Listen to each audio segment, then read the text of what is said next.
that reminds me. What if Bigfoot himself is just blurry? And all the pictures are perfectly clear.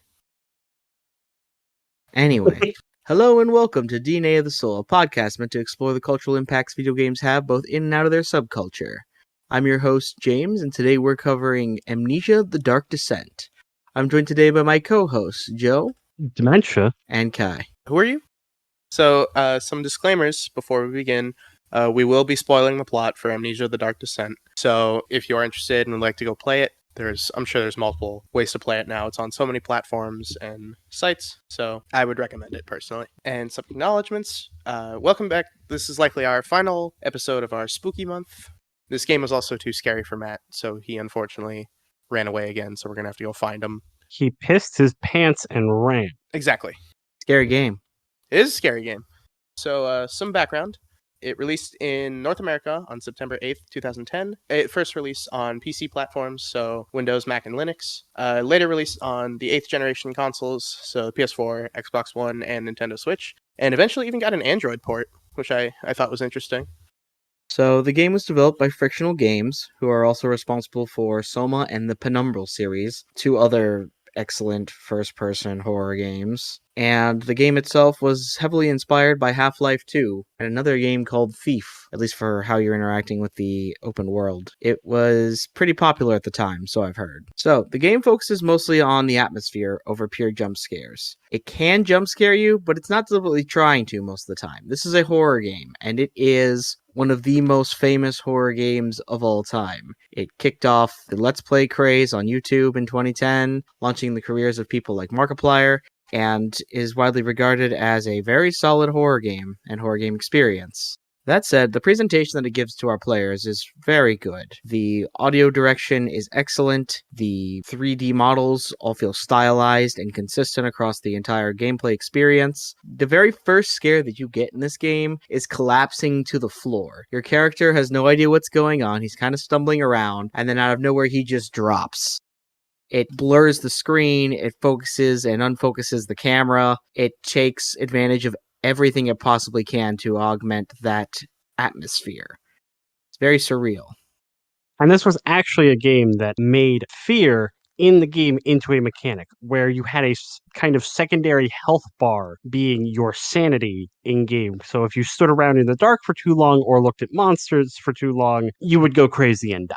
Speaking of the monsters and the models, unfortunately, one of the models that you're probably seeing the most is your hand, which does not look very good today. It's kind of clunky, very polygonal. Which is unfortunate because the rest of the game world is incredibly well stylized, including the corpses and the creepy well with a face on it.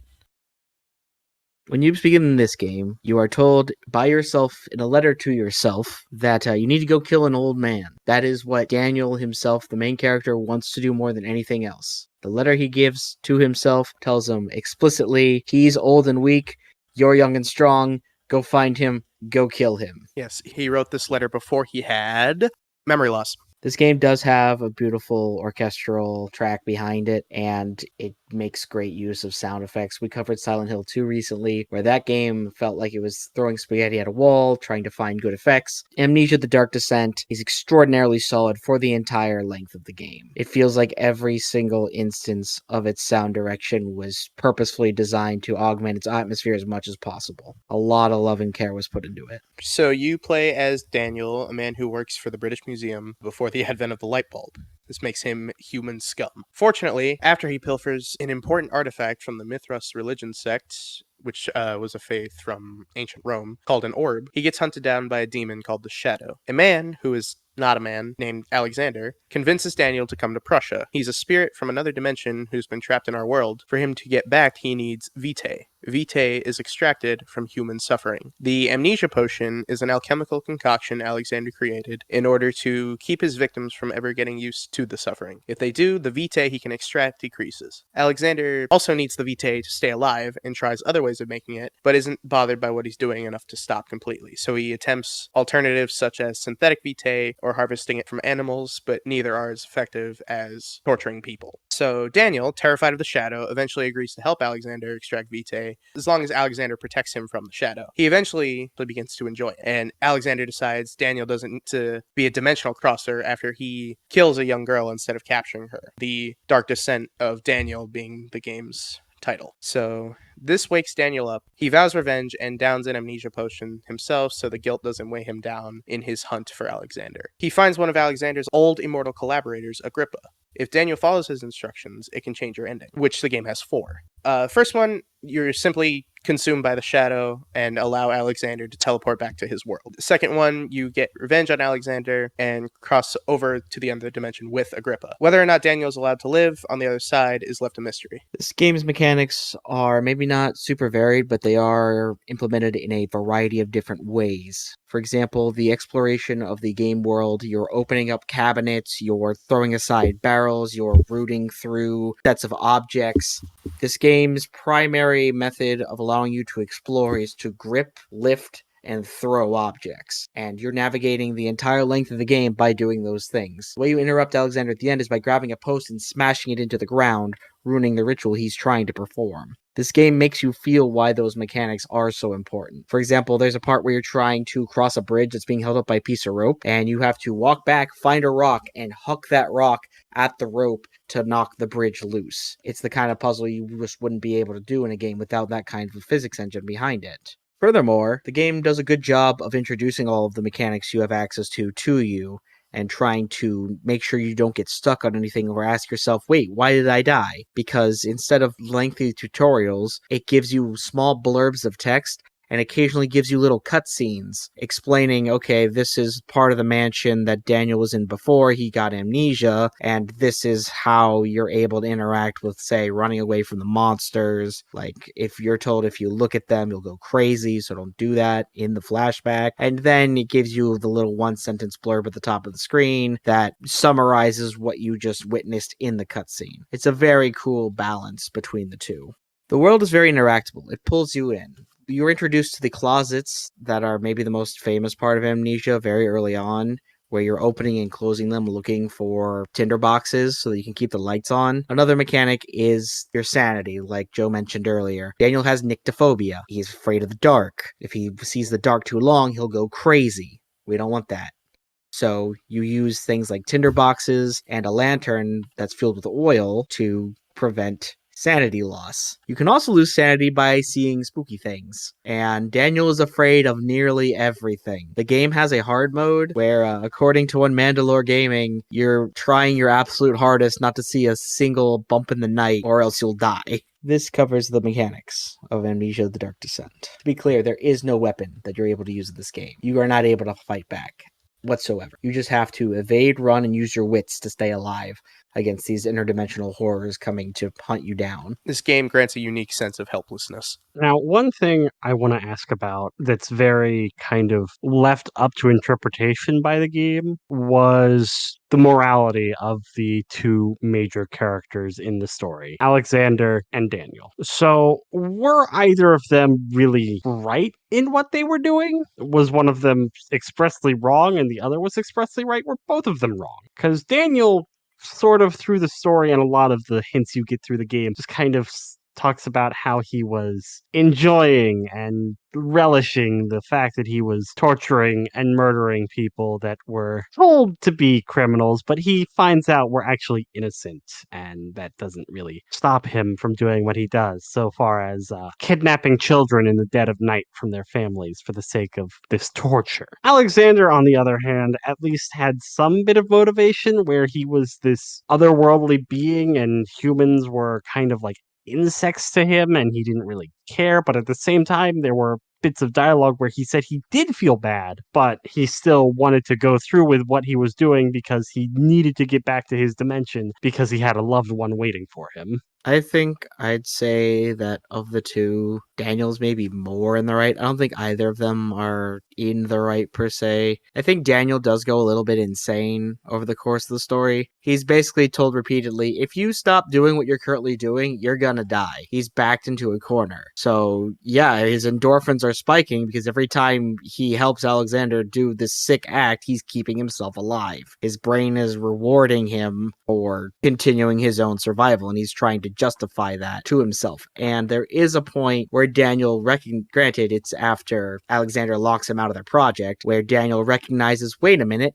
I'm a monster. I need to stop Alexander from A, using all that vitae he gathered up, and B, trying to find a way to satisfy the shadow that's been chasing me. I need to make the madness end. And something you're not given at the start of the game is the fact that Daniel is a little bit sadistically nuts. But I would argue that by the end of the game, he's analyzed himself and his actions enough to where he is either willing to let Alexander go because he's come to the conclusion that it's better if he dies and lets Alexander get out of Earth so he stops the constant torture of innocence, or he interrupts the ritual and punishes Alexander, and then the shadow sees what he's done and goes, all right, you've brought balance back to the world. I'll let you go. And from there, it's up to his own tormented psyche. Of course, that leaves the third ending where Agrippa's judging him for freeing him, probably the only selfless act you can take in the entire story. And the fact that Daniel can choose to do that, I think, demonstrates that he does have the ability to be moral in some regard.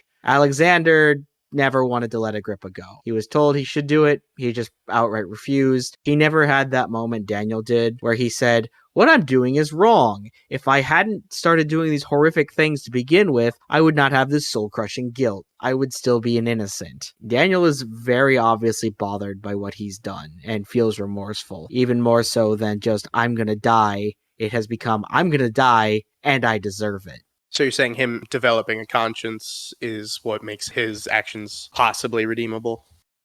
Yes, because you can see that by him developing a conscience, it wasn't something he truly enjoyed so much as he was caught up in the moment and he was afraid for his life the entire time. As soon as he was given the opportunity to think clearly without outside pressures or influences, he decides to make the right decision and can do what's right. My only holdup with that is that in some of the notes you learn that Daniel was starting to enjoy it. That's true, but again, every time he extracted vitae, that meant he got to live a little bit longer. Right, I see what you're saying. Just that the enjoyment was living longer and prolonging his life. Right. His brain was trying to rationalize things and it got a little bit trigger happy. Right, I see. I guess you could say that the ending where he gets revenge on Alexander would be Memory, the Light Ascent. So, if the orbs are so powerful, how did the one that Alexander had originally just shatter? The orbs, the ones that give you unlimited power if you feed them human suffering. Alexander had one before Daniel showed up, and he broke it while he was working with Agrippa. How did that happen? Clearly, it was made very poorly. It was still one of them, but it was just like made in China or something. I don't know. Do none of the notes mention even a hint of why it could have shattered? It shattered while they were experimenting with it, if I recall. So, like, they were pressuring it, that led it to breaking, but at the same time, over and over again, Daniel mentions that these orbs are all powerful. So, it's weird that they can just break. And maybe this is something that's explained in the other games, but it did leave me wondering. Yeah, I can't think of a reason as to why it would shatter. No, because the orbs don't run on Vitae, do they? You feed them vitae, it powers them to do more magic. Oh, well, in that case, you could argue lack of Vitae would be the leading cause for it being able to shatter, but that's my only theory. I still think it was a knockoff. And then finally, what was the best scare sequence? For me, I think the Kikarak?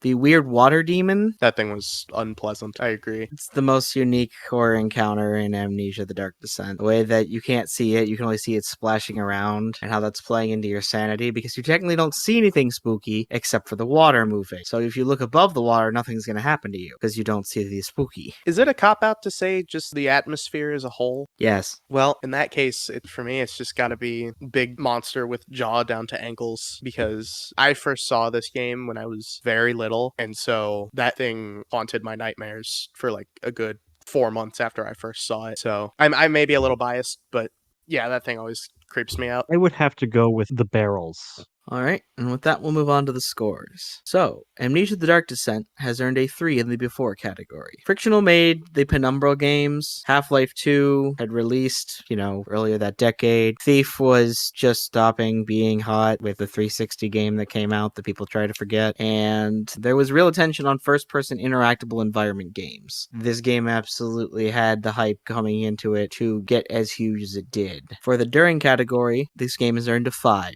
This game absolutely exploded on the internet. Like, Let's Plays were, sprouting like weeds. They were everywhere. It launched careers for several YouTubers that are still relevant today. PewDiePie and Markiplier being huge examples. They started playing Amnesia and making their reaction compilations. And this game, was meteoric in its effect on internet and gaming culture as a whole. As a result of that, we've also given it a 5 in the Then category, largely in part because of that influence it had on the internet. Of course, if you want those same content creators to review your game, you should make it a horror game so they'll play it and get a ton of eyes on it. Amnesia itself had several sequels, some of which are good, some of which involve pigs. Other horror games where you're not able to fight back, like Outlast, and then that kind of dominating atmosphere in a first-person horror game came back quite hard in games like Alien Isolation. Amnesia the Dark Descent had a huge effect. The 8 pages comes to mind, although it lacks nearly any of the same mechanics. It's just not as good. And then, as for the Now section, the game earned a 3. Again, this is the hardest category to earn points in, and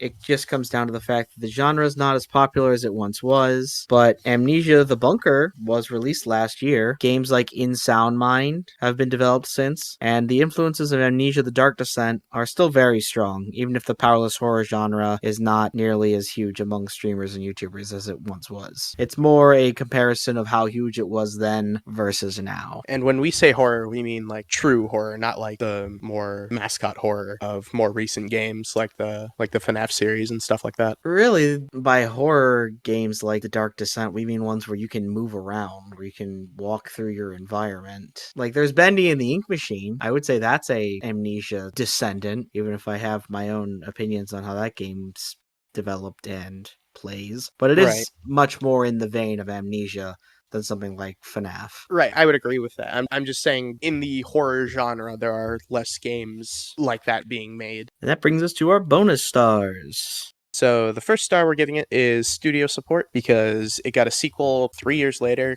titled A Machine for Pigs, which is a crazy fast development time for a sequel. We had several re-releases in the 8th generation of consoles, and you can even play it on your phone nowadays. So there was a bit of time lag between it being on PC and coming to the PS4, but it got there. And once it got there, it got a re-release on a new console every 2 years or so. And then we had Amnesia Bunker last year, and then Amnesia Rebirth back in 2020. So yeah, Frictional Games cares about Amnesia The Dark Descent. It launched a pretty sizable franchise. It has also earned the Creative Contributions star. There's no way we couldn't give it this star when it launched PewDiePie, when the game itself has infected internet culture and its formation to the degree that it has. It's absolutely insane, the effects that Amnesia The Dark Descent wound up having on culture as a whole. Even if the game itself doesn't have any specifically prolific monsters that you could point to. Like, the Shadow himself never appears in the game. Whatever the Shadow is has no model. It's just a concept of a relentless force coming at you that there's nothing you can do to stop. It has also earned the star for unintended enjoyment, as there are a multitude of mods for the game itself that are essentially just other games in the genre being presented through the lens of the Amnesia engine, which is just kind of cool that people love this game enough that they want to play other games, but through this one. Definitely the Source engine effect. And then finally, as for personal taste, yes, absolutely. This game is excellent. I would say that anyone can pick up and play it, and I do mean anyone. That's how cohesive it is in how it presents information and the way you're supposed to play the game. The game wants you to complete it. It wants you to experience all that it has to offer. Maybe there's a little bit of downtime between segments. Maybe the game's runtime is just a shred over what it should be, but on the whole, this game is a very pleasant experience, and I can't recommend it enough. That brings us to our final score. Amnesia: The Dark Descent has earned 2,136 points. Now, next week, we will not be having an episode. We will be taking a short break. However, when we come back for Thanksgiving, we're going to explore a family game for, bringing the family together. And what more famous family is there in video games than Devil May Cry 5? Yes, I'm excited. So look forward to that episode, and everybody, stay safe for this Halloween. Muhahaha.